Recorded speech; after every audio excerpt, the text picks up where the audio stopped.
I dropped the phone first. I dropped the phone from quite high then. I think it's spoiled. But it's an old phone.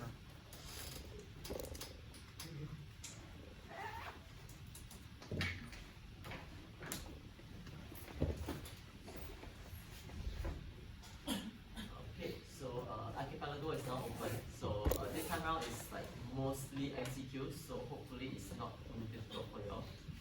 And yeah, let's start the week's tutorial. So this week we'll be covering greedy algorithms. And greedy is something like probably some of you have already seen in your whatever 2014 mod that you've done before. But this time around we are going to take like a more formal approach to see like why the greedy algorithms work the way that we do. Okay, so a quick recap on what greedy algorithms are in general. Basically, the situations we can apply greedy algorithms is when you can cast a problem such that, again, you still have to, your problem can still be formulated recursively, so you express a problem in terms of its subproblems, but you realize that if you make so-called the right choice, you are only left with exactly one subproblem left to solve. So how exactly do you make that choice? That is the whole point of the greedy algorithm. Right? So we want to prove that there is always an optimal solution that contains this greedy choice, so that whenever you pick the greedy choice, the subproblem, and you combine it with the subproblem that you get, that will always give you the optimal solution to the whole problem. And as always, we'll be using optimal substructure to show that if you have an optimal solution to a subproblem and you combine it with your greedy choice, then you get the optimal solution to the whole thing. Yeah, and that is about it. Like, that is pretty much the basic idea behind greedy algorithm. So you will have noticed that again we're using optimal substructure, so it's quite similar to what I see for divide and conquer and direct programming algorithms. But the key distinguishing factor here is that you realize that whenever you make the greedy choice, then there's only one subproblem left to solve. Whereas for divide and conquer or direct programming, more often than not, you are branching into like multiple subproblems that you need to solve. Okay, so let's move on to the first question. The questions are quite wordy this time around, but in essence, to recap, basically you have a collection of files, and you want to fit the files onto some number of CDs. And CDs can store at most 2 files, and the combined size of those files cannot exceed 100. That's basically all of that. What that question is trying to say, and we want to minimize the number of CDs that we use. So the first thing that we want to check is the first thing that I want to show is the optimal substructure property of this problem. And so it's MCQ, so we know that it's going to be one of these 3 options, and the question is just which one of these options actually work.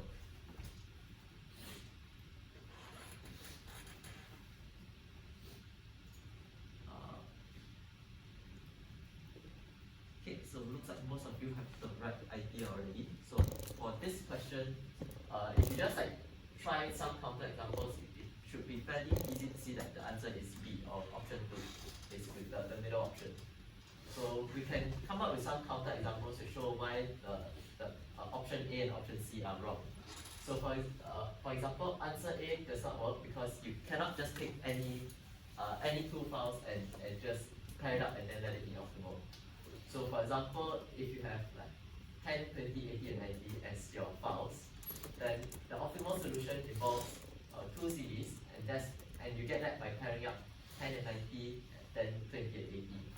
But if you just pair, like pick any 2 at random, or like just arbitrarily pick any 2 without any restrictions, then you will not necessarily end up with 2 CDs as your end result.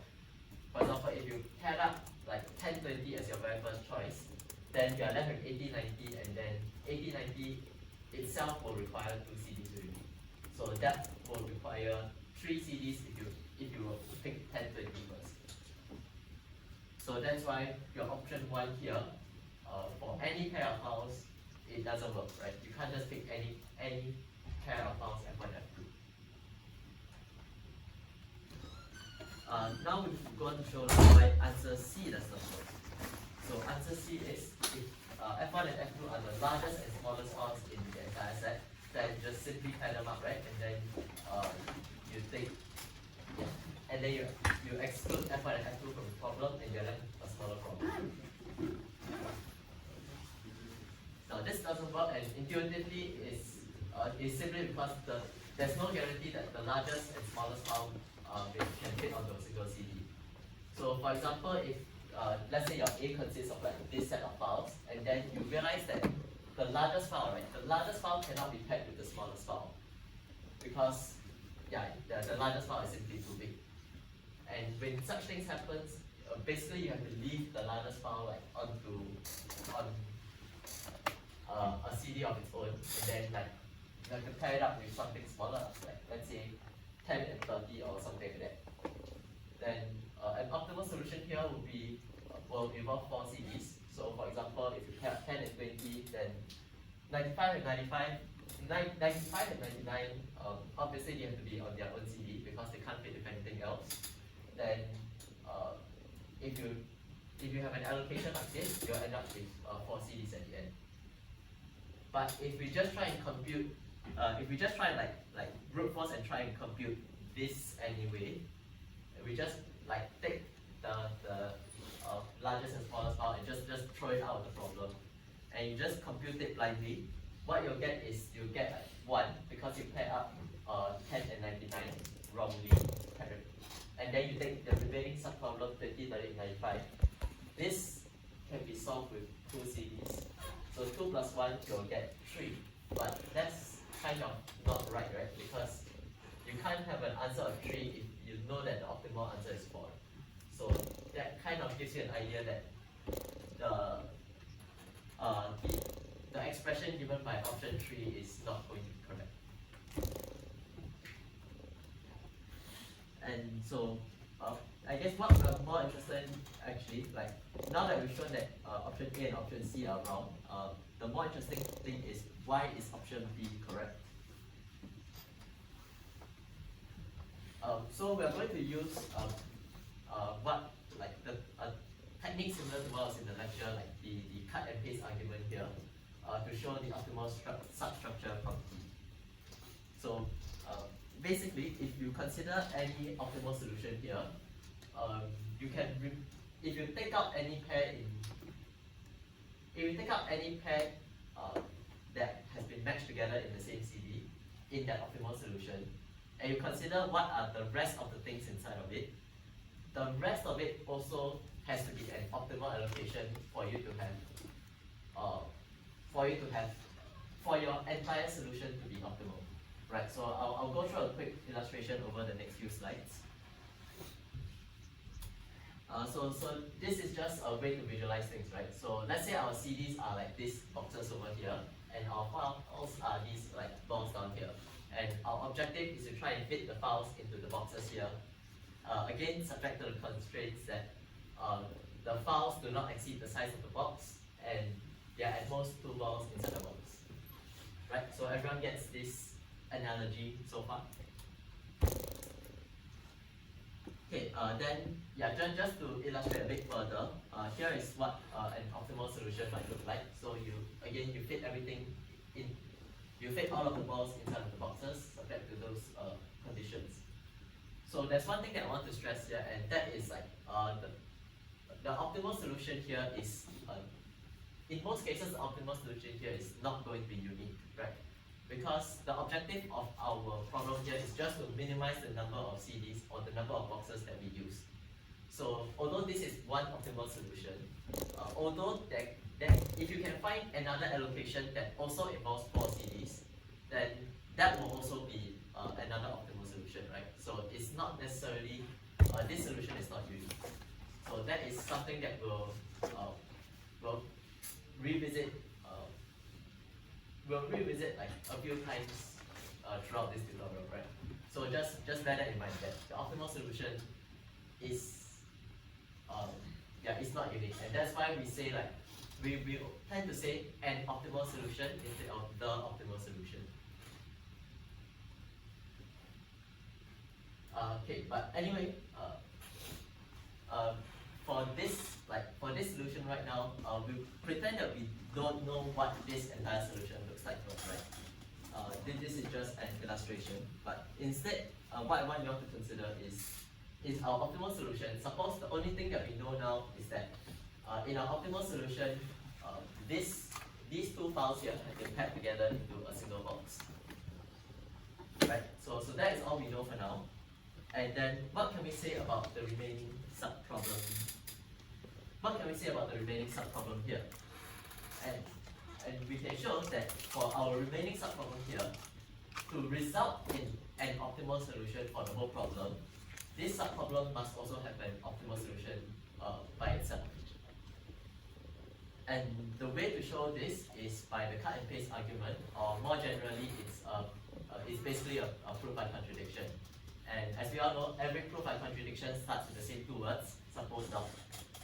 And what exactly are we supposing here? We are supposing that that you have an optimal solution to the whole thing, while this is not an optimal solution, right? So there's two things there are two things that we're assuming. One, the whole solution is optimal. Two, this subproblem is not optimal.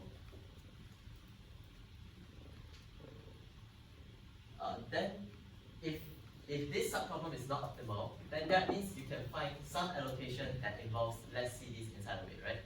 That's what not being optimal means. So let's say you can actually fit it into two boxes instead of three, and then you have one empty box that you actually ended up not using. Then if you take this subproblem, you cut it up and you paste it into your main solution, then you realize that your original solution can't have been optimal as well, right? So this is a contradiction because we also assume that our solution to the main problem is already optimal. And so that's why if you have an optimal solution and you take out like one pair already and you consider the rest of it, the rest, like the smaller subproblem, also needs to be optimally solved. Yeah, and that basically fits the definition given in the question. Yeah, so for the option B, it says that for any pair of files that belong on a single CD in an optimal solution, then the cost is that one box plus the recursively calling everything else excluding that pair.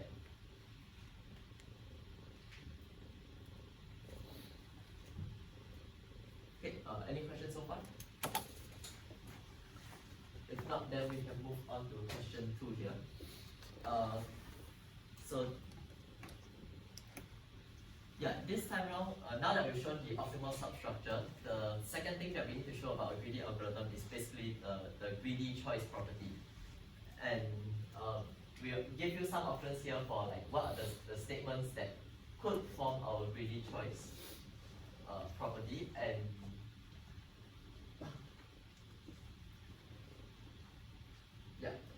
these are some statements that we might be able to use to show the greedy choice property, and we want to find which of these statements is actually true. Because if it's actually true, then we can potentially use it as our greedy choice.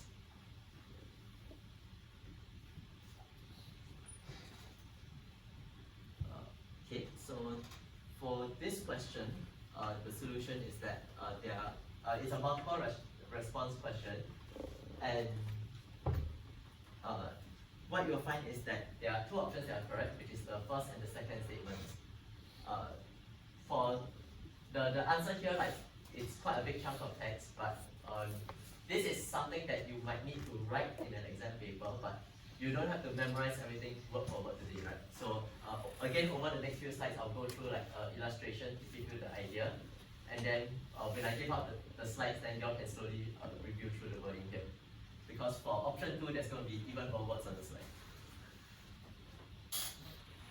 Okay, but basically for option 1, if the smallest file is not included in any pair, then you can swap it with any file that is included in a pair, and you will still retain the optimality of your solution because you are not using any additional CDs.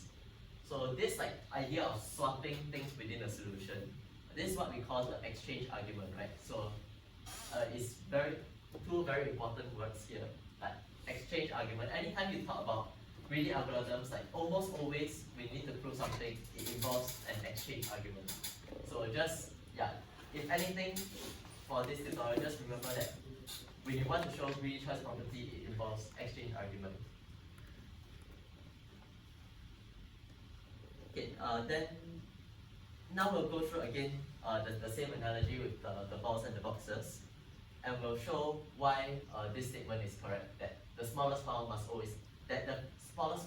can always be paired up with something.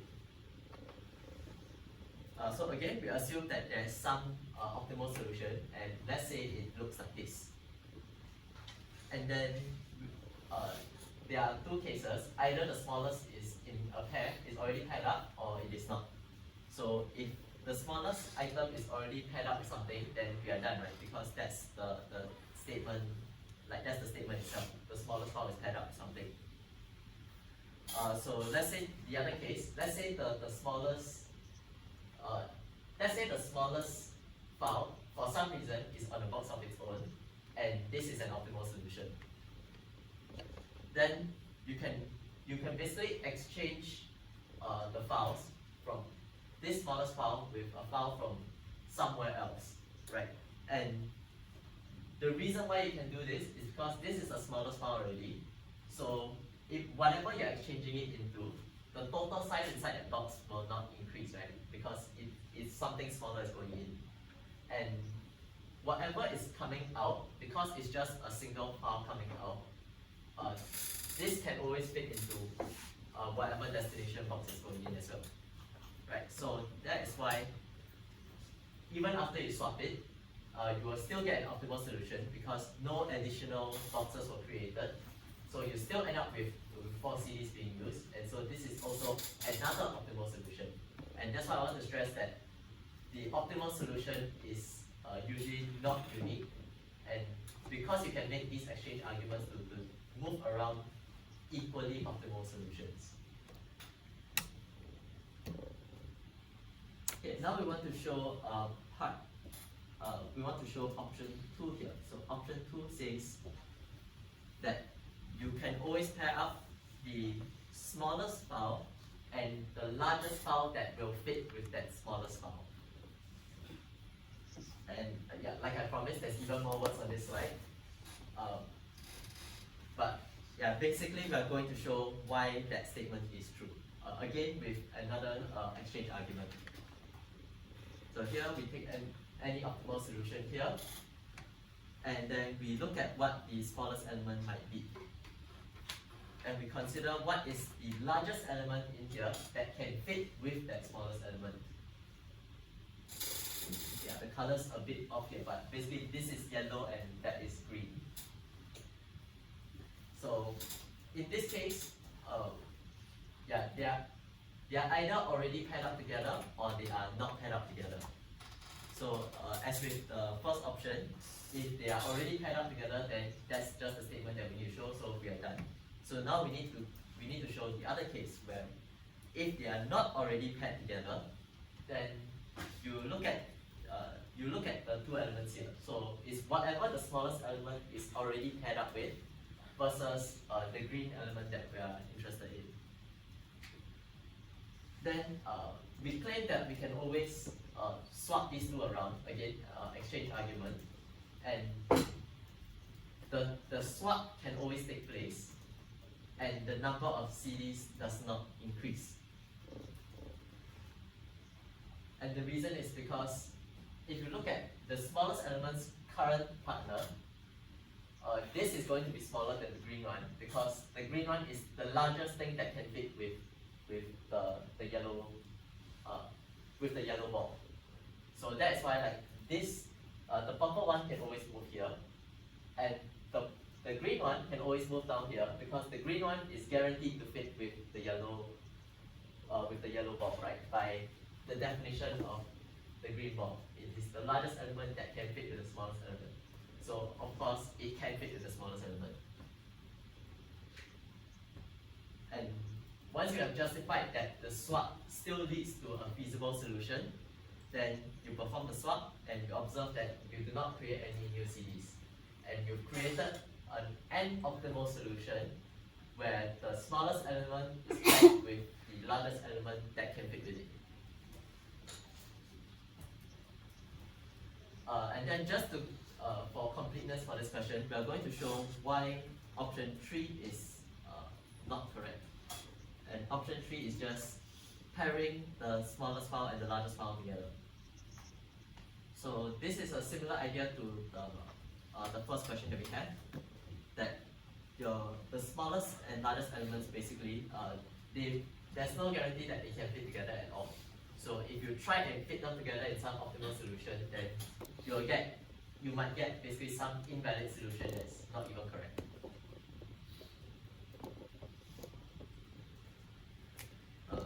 And that is it for question 2. So based on this result, what we have shown about the greedy choice, this gives us an idea for the algorithm, right? Because we know that you can always get, by our greedy choice, we can always pair the smallest file with the largest file that can fit with it.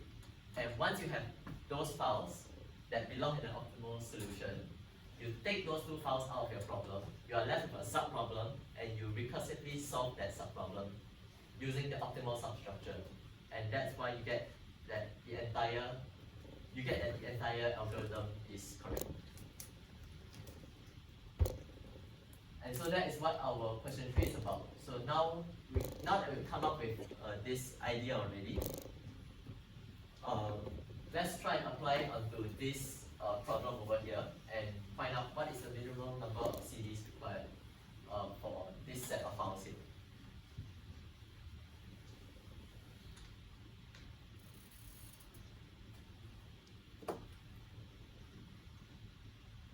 Okay. Yeah, so the answer in this case, I think quite a number of you have got it, is 8. Some of you have got like 7 or 9 or like slightly off by a bit. That's probably just a careless mistake in the computation somewhere along. But essentially what your algorithm will consist of is, the first thing you want to do is to get your array into a nice format. So you can sort the array first, which will take order n log n time. And actually from that point onwards, if you run your greedy algorithm, because everything is already nicely sorted, then the actual like making the greedy choices and getting smaller and smaller subproblems, this is only linear time. In fact, you can also try and make things even faster, because you know that all your file sizes here is guaranteed to fit onto a single CD, and a single CD only supports up to 100 megabytes on it. So if you assume that they are all integers, then there are only like 100 distinct values that you need to sort. So you can use something like a linear time counting sort or a relic sort to sort your array. Then your sorting runtime becomes O n. Then if you apply your greedy algorithm, which is also O n, your overall runtime will become O n instead of n log n. Right, so I'll just write it down here, right? So basically you see that all these like the sizes is between 1 and 100.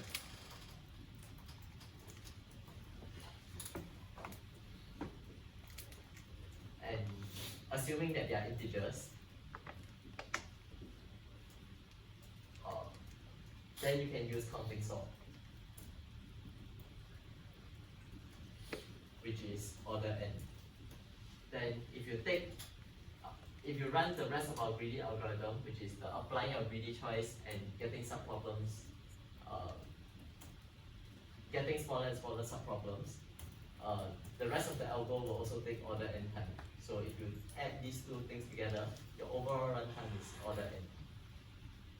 But if you use some n log n time sorting to sort your array, that's also fine, but it just becomes that the sorting becomes the bottleneck of your algorithm, and your overall runtime becomes n log n in that case.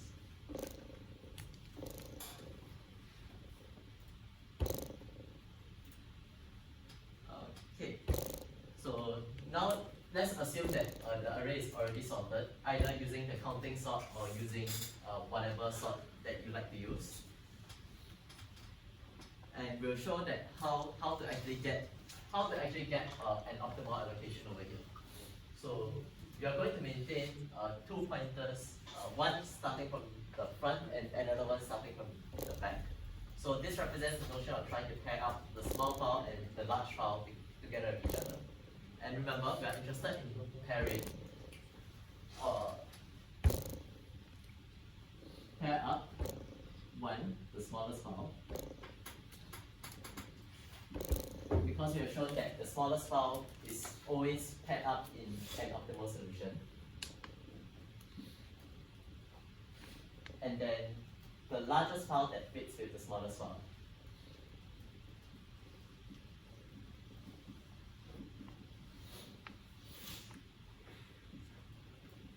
With basically the first point.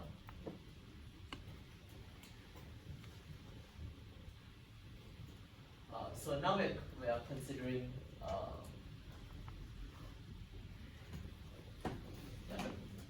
they should have added a bit of colors here, but okay. So yeah, right now you're at 7, and then you pair it up with the largest element here, 91. So you get 7 and 91, right? Then your next two things to consider is 12 and 89. But 12 and 89 can't fit to each other, right? So what we're going to do is we're going to leave 89 aside for now. And we're going to pair up with 81 because 81 is the largest file that can fit with 12. Then our small side moves to the right by 1 as well. And then the left side moves to the right by 1, and the large side moves to the left by 1 as well. So we have 27, and we try and pair it up, but 74 doesn't fit. So we go to the next one, which is 62. So we still have 89 and 74 left behind, but we don't really need to care about it yet. We go to the next one, 32. 32 can fit with 59, so we pair them up. We have 43 and 51. Then at the end of the algorithm, you realize with the left and the right side, like they need each other. Then you realize that whatever you have left that you haven't paired up, basically they just belong in series of their own, 74 and 89. Yeah. Then at the end of the algorithm, you just count how many CDs have you used, and the total here is 8. Yeah. So any questions here so far? If there are no questions, then we can move on to the last question for today. And this is going to tackle a different problem called the activity selection problem. So this is quite a common example for to illustrate like a greedy problem. So basically we have a set of activities that take place during some interval. So every interval takes place during like the start time and then up until the end time, but excluding the end time itself. So what this means that basically if you have, let's say, some starting time 1, and then you have your activity that goes until some finishing time 1, then you can have another activity. So let's say this is A1, and then you have another activity A2 that starts at F1 and ends at some other F2. If these are like the same as each other, the activities are still compatible. So we can sort of like chain them back to back. But what we cannot do is if you have A1 and A2 and there's some overlap between them, then this can't work. Right? So this can work, but this can't work. And so what we want to find is we want to we want to fit as many of these intervals. We want to fit as many of these intervals together as possible, and as long as they do not overlap with each other.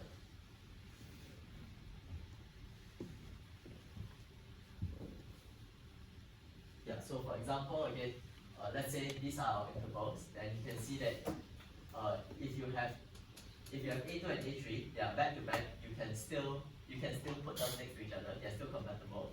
But if there is some non-zero overlap between them, then they are not compatible. And so we claim that we have some kind of greedy algorithm to solve this problem.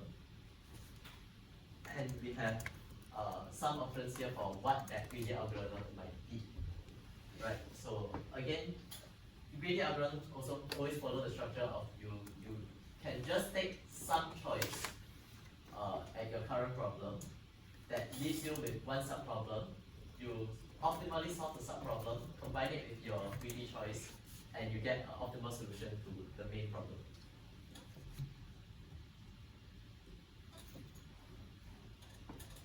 Okay.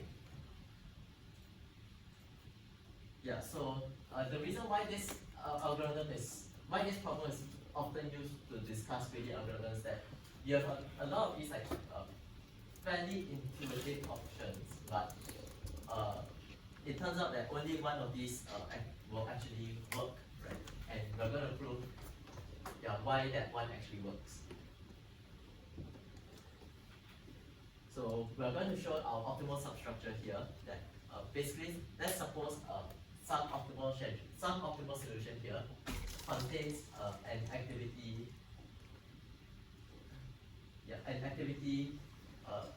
Aj, so just activity number j, and then you have you define before j as the set of all activities that finish before the starting time of j, so basically they are compatible. And then you have after j, which is the set of all activities that start after j finishes. So before j is everything before j is compatible with j. Everything after j is also compatible with j, right? That's the idea that we're trying to convey here. So before j, everything here is compatible with j, and it's also a set of activities. So we can recursively solve the before and recursively solve the after, and you will end up with an optimal solution here.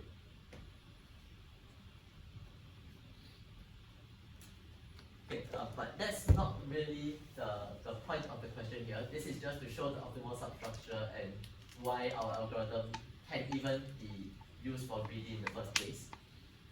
And now we'll go over each of the options in the question. So first you'll find that the option 1, that's basically the right answer already. So any optimal solution can be modified so that it contains the activity that it starts last.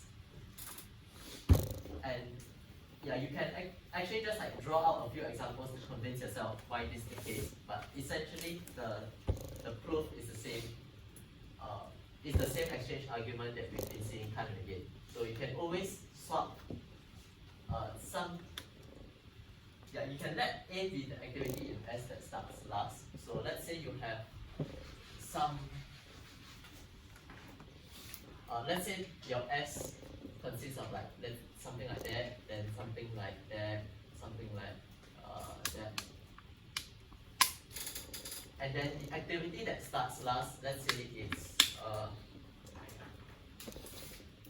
it's something like that. Right? And you can't just add the activity straight into S because it overlaps. It overlaps with this A over here. And then this is A star. So A star is the activity that starts last, and A is the activity that starts last inside of S. So our assumption here is that if A is not equal to A star, so A star is not already in S, then you can always just replace A by A star and put this inside your solution. And it's guaranteed because these intervals do not overlap with each other already, right? So you are only removing at most one activity that is overlapping with A star.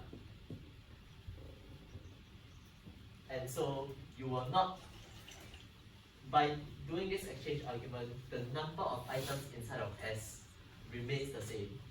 So your new schedule will also be an optimal solution. Right, so this will give us,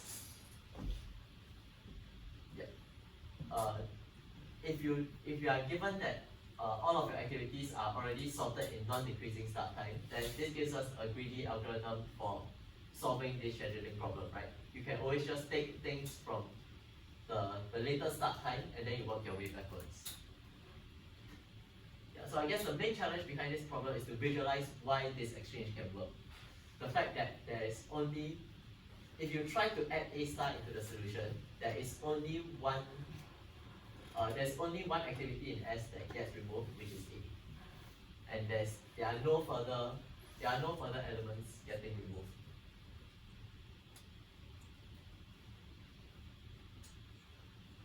Yeah, and then now we'll just briefly cover why the other two options don't work. So you can just draw up some simple counter examples for them.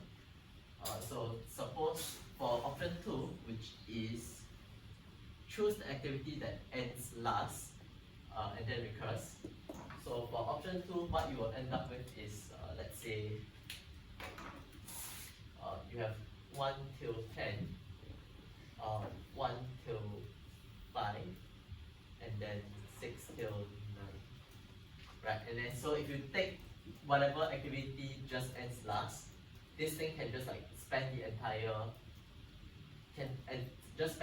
space, and then this is the only thing that you can take. Although even though the optimal solution you can actually take 2 activities.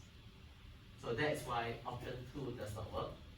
And for why option 3 does not work, suppose your activities are given by 1 to 4, 3 to 5, and then 4 till 10.